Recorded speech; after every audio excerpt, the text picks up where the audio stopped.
Oseo. Oseo. Cherokee greeting and Coyote. That's the Navajo saying all is well. And today, happy Valentine's Day. This is a good day because it's the day that has a heart in it. So that's really important to us. Also, if we're in the midst of what they call the Chinese New Year, it goes, sometime in January to sometime February. But right now, today, they call it February 15th. This is a special day because it's the day about the moon. That is, in China, the goddess of the moon, Chang'e. She went up there to the moon and she took her rabbit with her. So we can go look over there to the rabbit up there in the moon. So that day is particularly celebrating today. It has to do with exactly where the moon is, but generally today, the 15th. So we have Valentine's Day and we have the rabbit in the moon day at the same time. Okay. Now we come back over here. Also, this is now in February. Now, the way we're going in Native Americans, the way we're talking, and in the Navajo, it's most comprehensive. They've kept everything together and kept track of everything. February is Atsabias. Plainly, it's called, the month of the eaglets. The eaglets. Now, the name actually, Atsabias, literally says the eagle, her son. Oh, that's very interesting. But the idea with the eaglets is that the eaglets have just very recently hatched from their eggs. So we're getting a whole new beginning here. Also, at this time, in real life, in the San Bernardino Mountains, Big Bear, there is a pair of bald eagles, as they call them. And they're tending to their nest with a couple of eggs that be hatching pretty soon. So that's, that's in real life, in real time, they say. So that's very important there. And this here is what I'm representing, the eagle for the month, or eaglet. He's here to resemble a young eagle. And the thing with this way of talking about the months, and this month is being the eaglet's month, each month has what they call a head feather. And the head feather is the constellation that signifies this exact time. And the head feather for this time is Coyote, which means literally the rabbit's tracks. The constellation itself is actually the tail of the Scorpio constellation. But it does bring the rabbit into it, and that's what I'm focusing on here. For all of this time that's most auspicious, in something is changing, something is shifting, something is beginning, something anew. I feel we're on the threshold of a new myth body, a new spirituality. And if you can go over here to this picture over here, you see the rabbit. This is from Egypt. I replicated this from Egypt. This is the Egyptian word for energy. So I'm saying this energy of the rabbit is coming into the eagle at this time. Interesting how, that sort of zigzag on the bottom would look like our Roman letter N, which is in the word energy, may have derived from this as well. And you see all around the picture is the stars. This is the great star nation, Ni Noguisi. And the stars are very, very significant in all of Turtle Island, Native America. And also, I think that the flag of the United States with its stars and stripes and its great seal with the eagle who is bearing a shield of stars and stripes is Native America. And we much regard that and respect that. And so that's something that I'm certainly doing here with all of this. The ancient Cherokee, before the Americans took over everything, also the flag of the Cherokee Nation, Yeli Gadati, is also a star flag. Now, I haven't seen it exactly, but the car Subaru, that's a Japanese word for the constellation Pleiades. And the big star within it is Alcyone. Now, Alcyone is the mother of the Cherokees. So most likely the Cherokee nation flag had an arrangement with the 6 stars and the 7th star, Alcyone. So that certainly is in this. It could be that the legendary, maybe she is, Betsy Ross might have really been Cherokee when she made that flag. I don't mind it at all there. So that's the way that we're going to begin with all of this. My theme now is changing woman. That's what we call her, Atsana'ilie, the woman who changes. And I believe her to be really the great sovereign of all of Turtle Island. And I want to begin this segment of it by having Claudia come up here and read her poem about changing woman and the illustration that's inspiring her.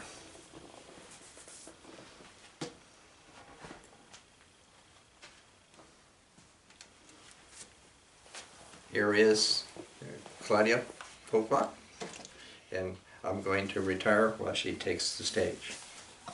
Thank you.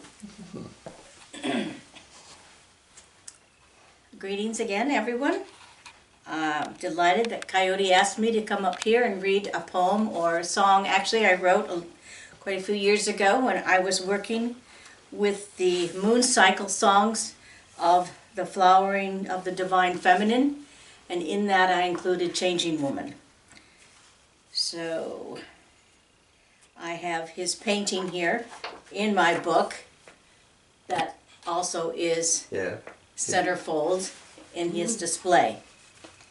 This particular piece that I usually sing to with Jack Hayden is going to be just spoken at this time.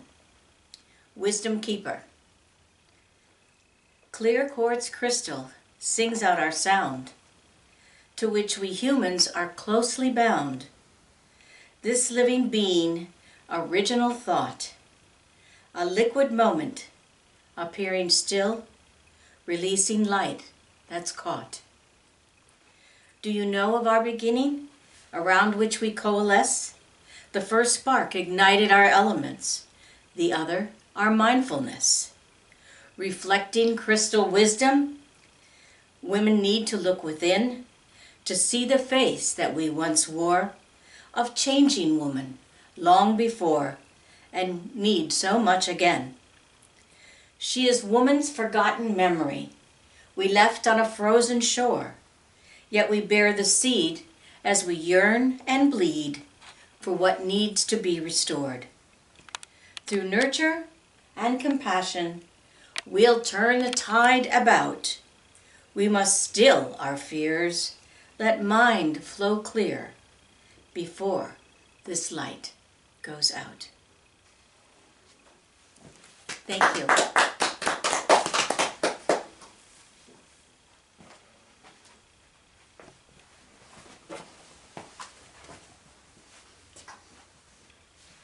Well, thank you, Claudia. It would be wonderful to hear you sing that song as well here. And this does, give me a beginning here in this, particular part or focus of my presentation. Changing woman. Now, changing woman, this is in Navajo. Navajo are the people who live mostly in northern Arizona, around the Four Corners.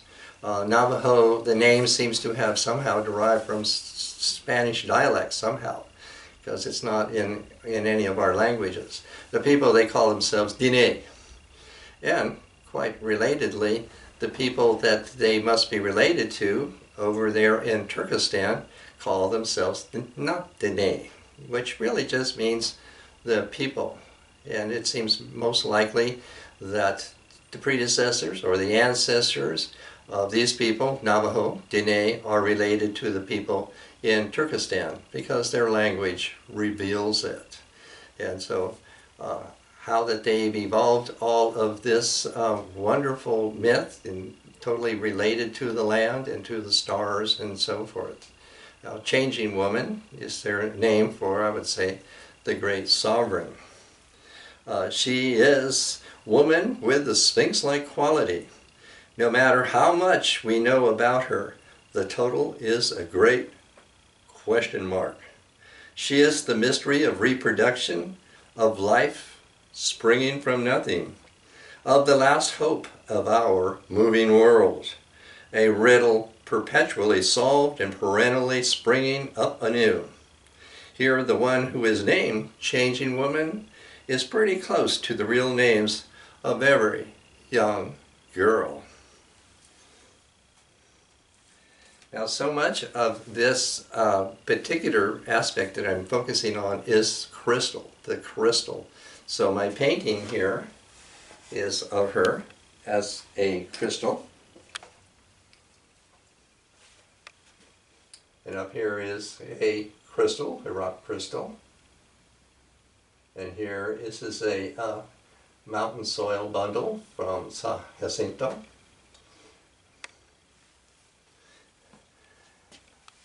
So very much of her is expressed in crystal. The beginning of the month of February is really the early spring. And in the ancient Celtic world, it's named for Bridget. Bridget actually means bright. The church, has predominated, taken over everywhere, and has come up with a Saint Bridget. So it's got the same name, but it's different in the basis of the myth. So bright, is Bridget, and so Changing Woman is also bright. And the way that the crystal figures, I would say, as far as I know, throughout Native America, Turtle Island, crystal is very much in use. In the Cherokee, crystal is ubiquitous. It's in everything. They had the great national crystal down to itty-bitty crystals that people carry in their medicine bundles. There's crystals for divining, crystals for healing. I mean, crystals for all kind of things. So crystal is very predominant. The mother of all crystals in Cherokee is a Lunsuti. And here, can you look up here? This is my rendering to illustrate Ulunsuti, meaning she of the crystal eye.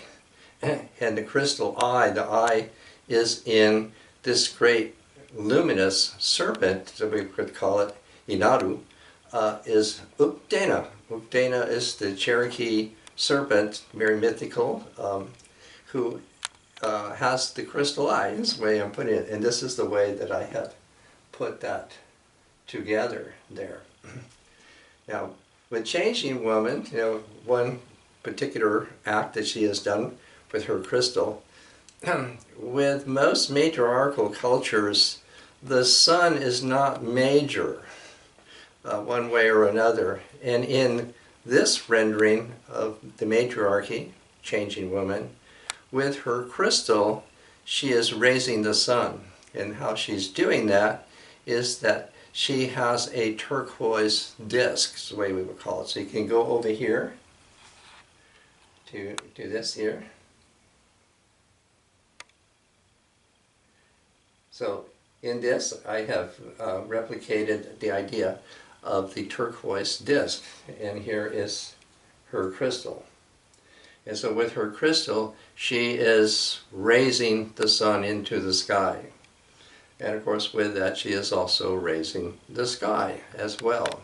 So there is definitely an act, a primal act of Changing Woman, using her crystal to raise the sun into the sky. Now, while I'm in this sector, let's go right here with this, with Changing Woman.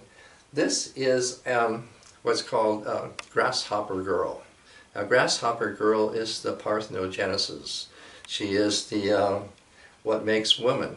She is the recessive double of Changing Woman, and so forth. And this is my shield rendering Grasshopper Girl, is the way we call her, like that. So that's important to know. Here, if we go over here to this, this is a Navajo basket, and that this design in it is called the rock star crystal. And there's the crystal in it, and that's what this is. And it has, you know, in the Navajo history or lore, an actuality.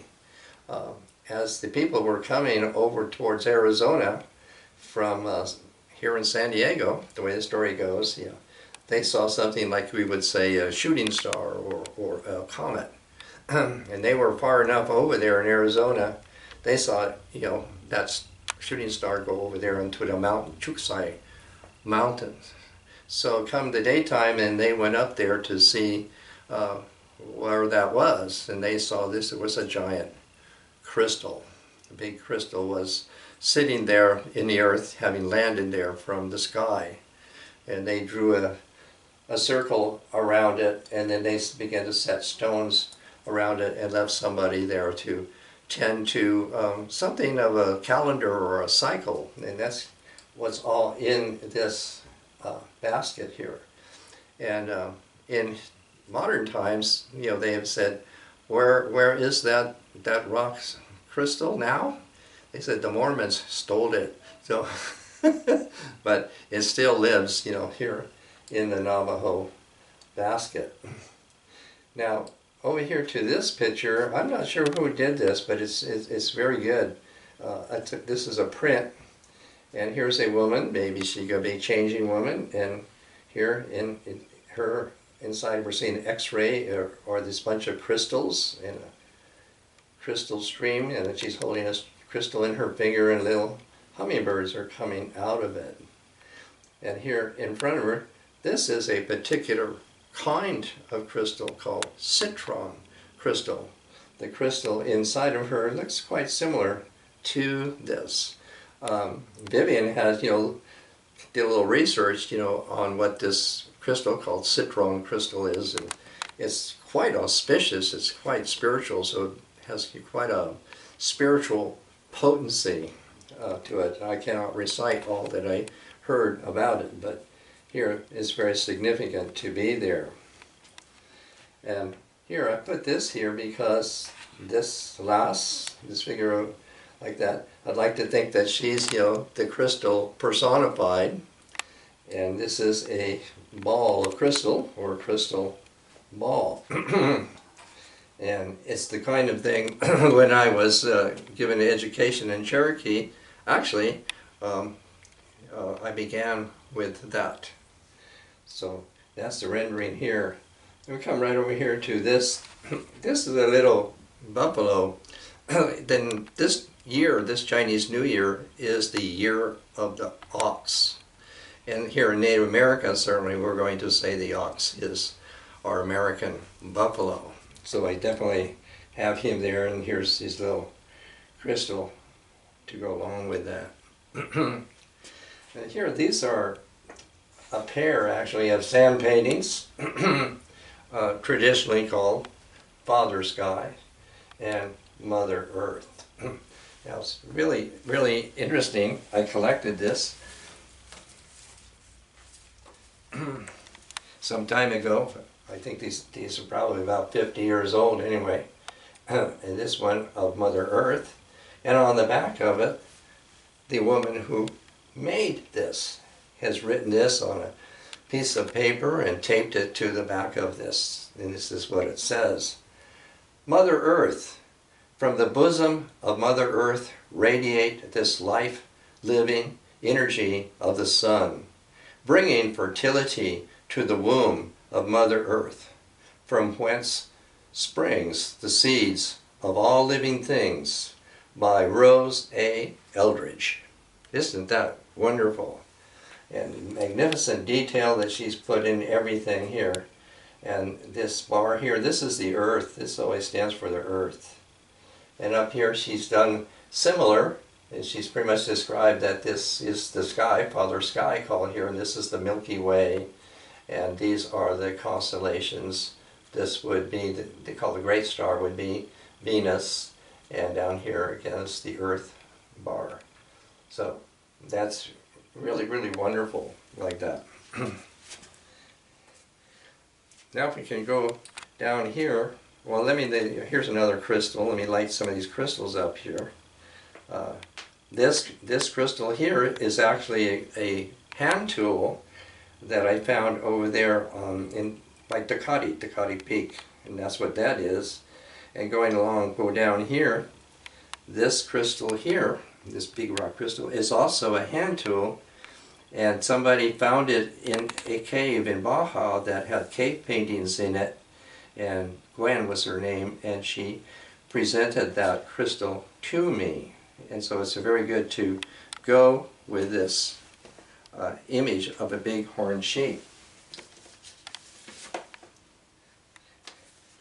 Oh, this is all again all about the crystal, and so I'll show you how that this is going with this.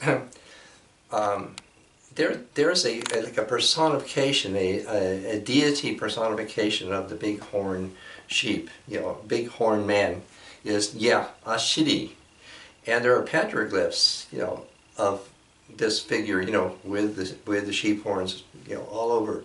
I should say that the bighorn sheep is very like a spirit that's very potent throughout the Southwest and California, Southern California, Eastern California. It's the best I can say, a very powerful spirit that figures, you know, as an animal, but it is a spirit, and so there's a deity of that spirit. And I had seen in a ceremony a man impersonating the bighorn with his big horns, and it was like nothing else. I mean, the power of that. And I myself had also encountered a bighorn ram on my own, alone, and that power really comes through the impersonator of that. So let me show you what this has to do with crystal.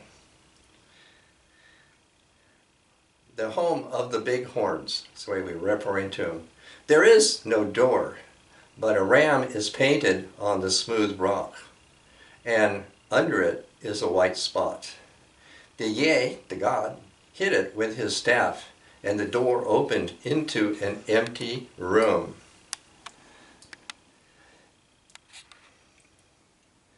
And on the smooth wall opposite the door is another image of the ram, and under it is a blue spot, and that spot opened as a door. And there's another room with a bighorn image with a yellow spot under it, which now opens to a room that this time has a rain symbol on the wall with a black spot under it.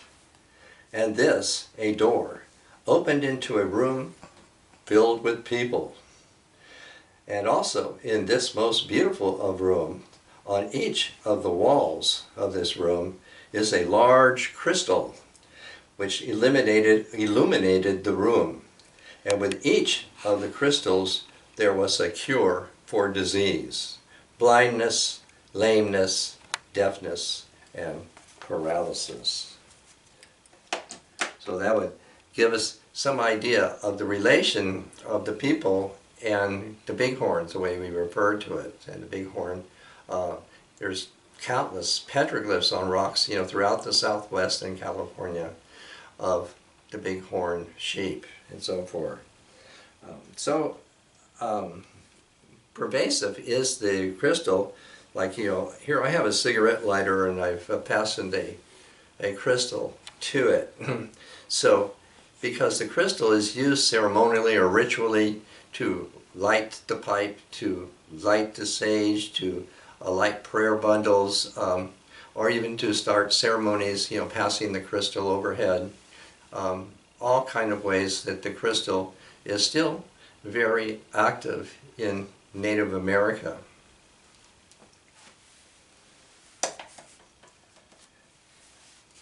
I should also say that, especially with the Navajo, the stars, we're talking about the stars. The stars are crystals, and there are people who are talented or gifted, to be stargazers. And a stargazer, even with this glass, anything that's going to refracted light can look through this glass to the brightest of stars. And in that, bring about a kind of diagnosis.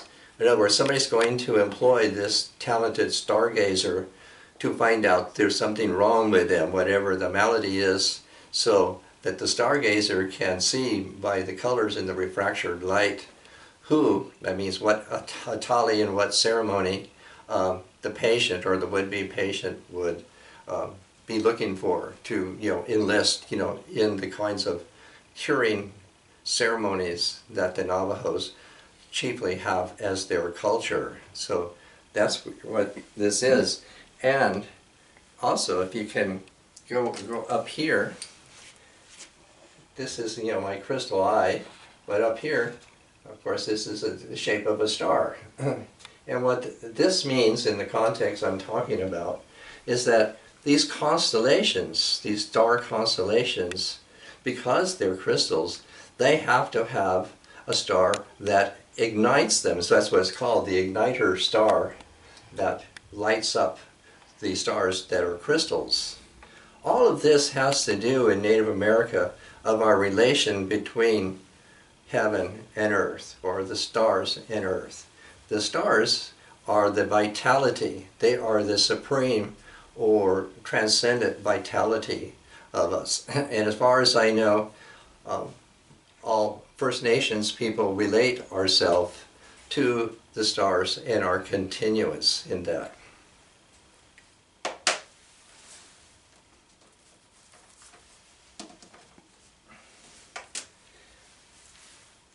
So now with all this idea that we're on the threshold or the brink, I think a threshold's good, like that, to bring about something really positive.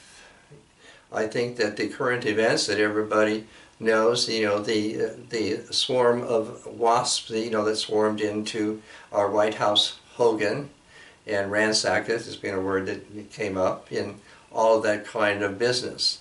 I think the adage to make something live again is to bring something very close to death. And certainly the robustness that was showed in the hearings or trial, as they called it, like that, really indicates that we have come to that, say, close to death, you want to kind of use it that way, and we are reinvigorating, we are restorative, and that's what all my presentation here, Coyote Talks, is what I have in mind to present, this in this way. Somebody asked me, how do you know you're Coyote? And I said, because when I call out there, somebody answers. So that's a good bet that somebody's listening to me right now. And so with that, I know that you just love to hear Mary Oliver.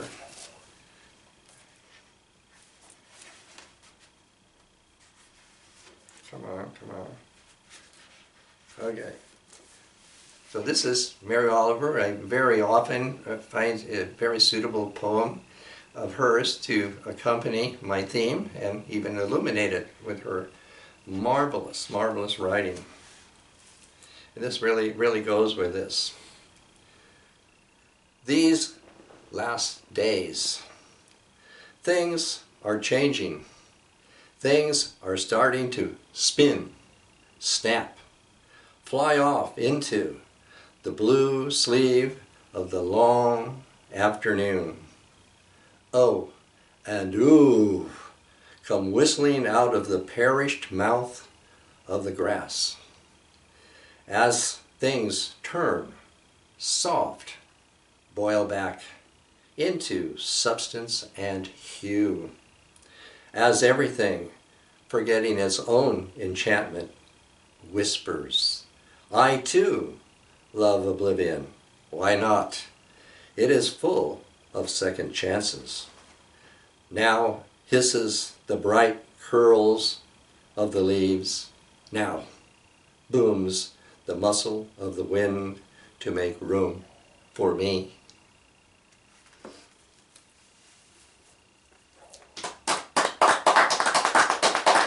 Now